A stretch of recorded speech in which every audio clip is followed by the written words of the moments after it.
Hi students, today I'm going to read The 7 Silly Eaters by Mary Ann Hoberman. It's illustrated by Marley Frazee. This is another DeMarco family favorite, and I know that now that kids are home all day, there is a lot of eating going on.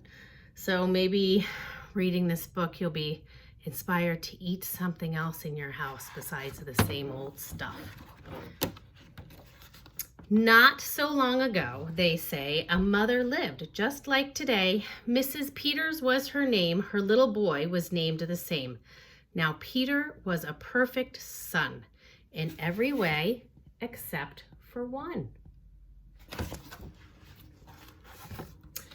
When Peter was just 1 year old, he did not like his milk served cold. He did not like his milk served hot. He liked it warm, and he would not drink it if he was not sure it was the proper temperature.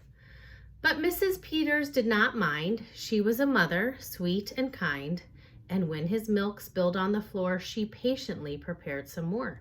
She'd take the bottle from the shelf and chuckle softly to herself.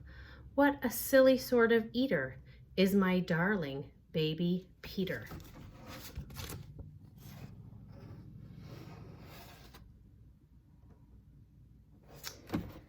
As I keep reading, be sure you notice the rhyming pattern.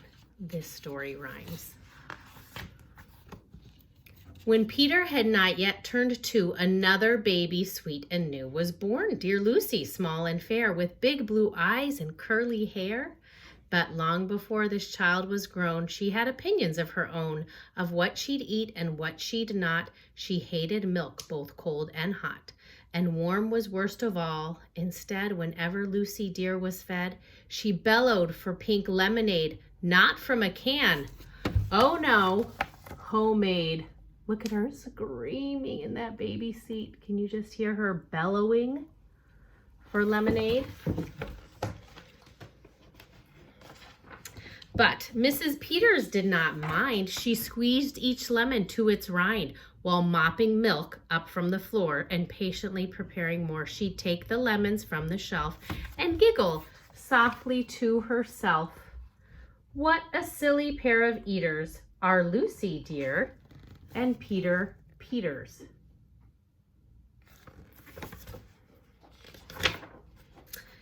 Now Lucy grew and Peter grew till he was 3 and she was 2.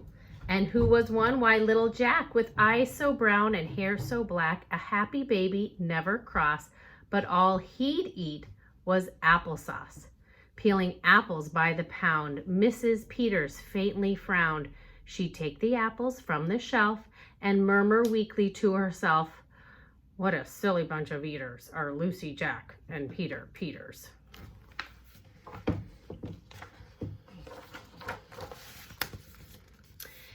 Peter, Lucy, and young Jack had another brother, Mac. Mac was charming, round, and plump, but if his oatmeal had a lump, Mac would dump it on the cat. Mrs. Peters hated that. But since she loved her children 4, she'd strain the oatmeal 2 times more. She'd take it from the pantry shelf and mumble sadly to herself, what a foolish group of eaters are all my precious little Peters. Peter, Lucy, and young Jack had another brother, Mac. I already read that. Next page. Before another year was through, who came along? Why, Mary Lou. She was darling, sweet, and bright, and had a healthy appetite.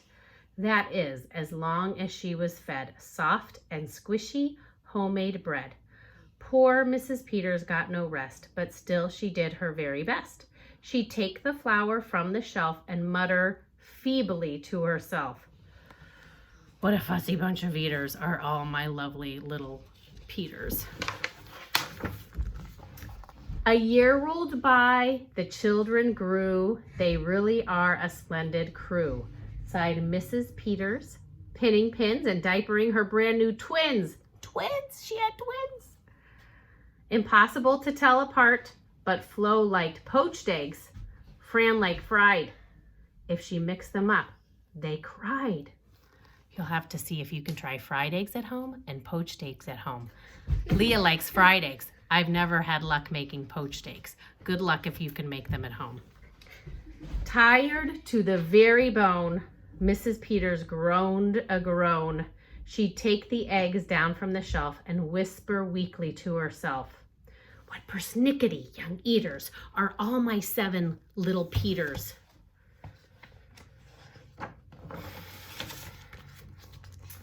Now, time went by, as time will do, and as it passed, the children grew. The problem was that as they grew, their appetites kept growing too, but not their choice of what to eat.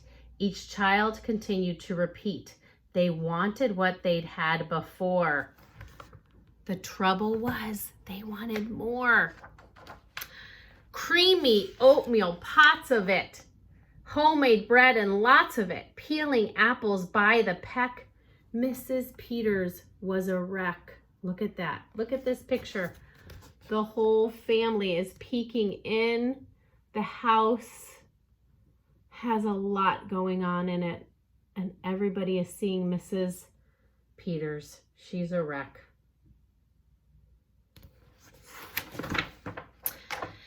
She wiped her brow and heaved a sigh. Another year was passing by. In fact, she realized with sorrow her birthday would arrive tomorrow.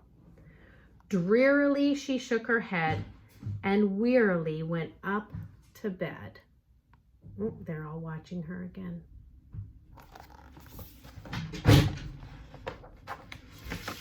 She thought the children had forgot her special day, but they had not. At crack of dawn, they all began to carry out their secret plan. Mrs. Peters would be fed a birthday breakfast in her bed, a breakfast made of all the foods that kept them in such happy moods. Now stop and think. All of the kids are going to go in the kitchen and help cook their favorite foods. Can you think about how that might go? Make a prediction.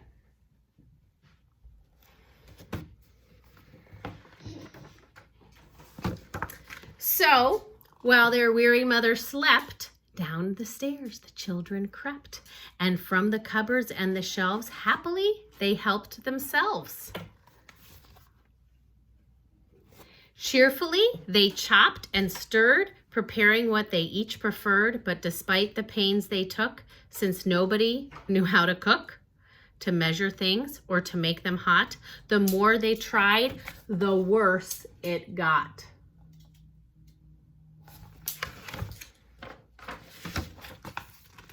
First, Mac's oatmeal turned out lumpy, which made poor Mac turn grim and grumpy. In fact, the lumps got him so cross, he dumped them in Jack's applesauce. This bothered Jack so much that he threw it in the dough of Mary Lou, who tossed the mismatch that made straight into Lucy's lemonade. Oh my goodness, it's cause and effect. And that put her in such a huff. She poured the icky, sticky stuff into the double frying pan that held the eggs aflow, and Fran, who flung the hodgepodge on the spot into the milk in Peter's pot. Here it is. The sequence of events. The lumpy oatmeal dumped on the cat. That's not the cat, that's the dough. Dumped into the dough. The dough dumped into the pink lemonade. The lemonade dumped into the frying pan, and finally thrown over their shoulder into the milk pot. There it is, sequence of events. It's also cause and effect, because look at what the effect is going to be. But when they saw what they had done, they wished they never had begun. They'd hardly slept a wink that night. And still, things hadn't turned out right, and even though they tried their best, it hadn't worked. They were depressed. They'd be in trouble, too, unless they found some place to hide the mess. The oven seemed the perfect spot. They all forgot it was hot. They stuck the pot inside, and then they all went back to bed again. Ooh, back to bed with the pot in the oven. The clock struck 6, but on they slept. Meanwhile, their mother softly stepped down to the kitchen, smelled the smell. What could it be? She could not tell. It smelled so good. She sniffed some more and opened up the oven door. She woke the children with her cries. They all came running in surprise. And in the kitchen, what they found was Mrs. Peters dancing round. And in the oven, no mistake, a pink and plump and perfect cake. As their mother danced with glee, she cried, "A birthday cake for me, a birthday cake still piping hot. To think that I thought you forgot. Now tell me, please, how did you make this pink and plump and perfect cake? So high and light and smooth as silk." Ooh, there's a simile, smooth as silk. "It's smooth as silk from all my milk," said Peter. Lucy said, "It's pink from all my lemonade, I think." "And from my apples," added Jack. "My oatmeal made it soft." "My bread dough too," said Mary Lou, said Fran and Flo. "As for its size, it was our eggs that made it rise." Then everybody sniffed some more and danced around the kitchen floor.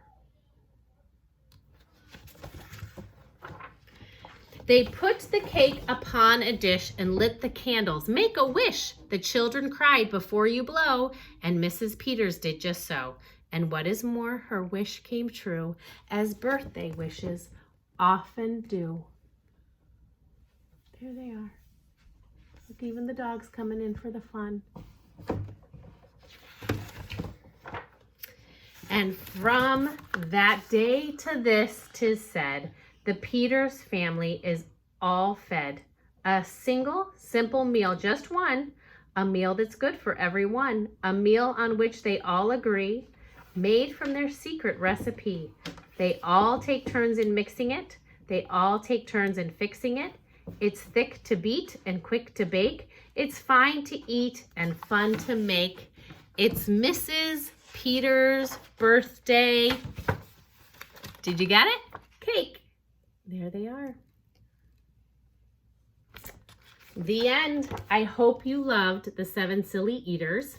And I hope that you're doing well today on Wednesday. I miss you. I worked hard this morning. I worked on my schoolwork for about 3 hours. And my kids worked on their work in their study spaces. And tonight, or this afternoon, we're going to go out for a walk together. Maybe we'll go to the Iroquois Trail and avoid other people. And I think for tonight, we're going to make stir fry for dinner. I miss you all. I'm thinking of you all. Be good. Be kind to each other. Be patient with each other, and I'll see you tomorrow for another Read Aloud.